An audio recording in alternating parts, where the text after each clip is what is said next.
Good morning everyone. আজ সকালবেলা দিয়ে ভিডিও শুরু করছি। সকালবেলা এই যে এখন পরোটা, চিনি আর এই আলুর তরকারি নিয়ে বসেছি। যদিও আমার সকালবেলা এরকম লুচি তরকারি একদমই পছন্দ নয়, ভীষণ অস্বাস্থ্যকর খাবার লাগে এগুলো আমার, কিন্তু তাও খাচ্ছি।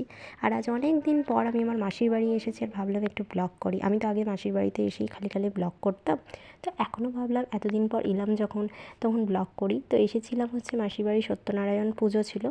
আমার মাসির বাড়িতে এক বছর সত্যনারায়ণ পুজো দিচ্ছে, তো তার জন্য মাঝে মাঝে আসি প্রসাদ নিতে। আর এটা হচ্ছে আমার মাসির বাড়ি একটা আম গাছ, ছাদে উঠেছিলাম, ভেবেই রেখেছিলাম এবার মাসির বাড়ি গেলে ছোটো ছোটো আমগুলো আমি পারবো বাড়িতে এসে মাখা করে খাবো। যখন ছোটো ছিলাম টিউশন পড়তে যেতাম, সন্ধ্যের দিকে ঝড় উঠলো, একটু বাইরে স্যারকে যা হোক করে ম্যানেজ করে স্যার বাইরে যাচ্ছি করে বাইরে বেরোতাম।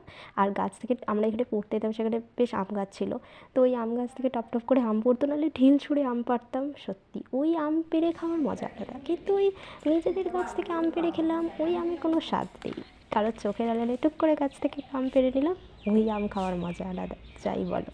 তো এই যে এখানে আমি একটু পাগলামো করছিলাম, খ্যাপামো করছি কি, আমি 4টে আম পেড়েছি বলে মশাই বললো দাঁড়া 4টে না আমি আর 2টো এনে দিচ্ছি। তো মশাই আবার মাঠ থেকে 2টো আম এনে দিল। আর এদিকে আমি বাড়ি চলে এসেছি, এসে সেই আমগুলোকে বসেছি মেখে খাবো বলে। কি দারুণ লাগছে খেতে, সত্যি কথা। আমি ছোটোবেলা থেকে না এই আম মাখাটা খেতে, আমার পাকা আম অতটাও পছন্দের না, ভালোবাসি কিন্তু অতটাও না, কিন্তু এই কাঁচা আম আমার ভীষণ পছন্দের। এদিকে স্নান সেরে খেতে বসে পড়লাম। লাঞ্চ মেনু কী কী ছিল, এই যে সাথে একটু স্যালাড কেটে নিয়েছি আর মাছের ঝাল আর চিকেন, এটা আমার মেস দিদারা দিয়েছিল, আজকে ওদের বাড়ি রান্না হয়েছিল তো ওরা আমায় দিয়েছিল। আমাদের বাড়িতে এই জিনিসটা হয়, মানে যার বাড়িতে যা, মানে চিকেনটা বেশিরভাগ রান্না হলে তো সবাই সবাইকে দেয়। আর এদিকে দুপুরবেলা ঘুমিয়ে গেছিলাম, ঘুম থেকে উঠে আমার মাসি অর্ধেক তরমুজটা দিয়েছিল, মানে বাকিটা পুজো দিয়েছিল, বাকিটা আমাকে দিয়ে দিয়েছে।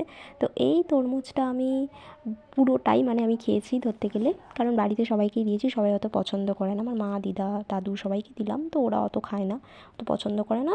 আমি বেশিরভাগ তরমুজটা আজকে খেয়েছি। আর আমার ফলের মধ্যে সব থেকে প্রিয় হচ্ছে তরমুজ, মানে আমাকে যদি একটা গোটা তরমুজ ধরিয়ে দেয় আমি সেটাই খেয়ে নেবো। আজকের মধ্যে ভিডিওটা এখানেই শেষ, বাই বাই।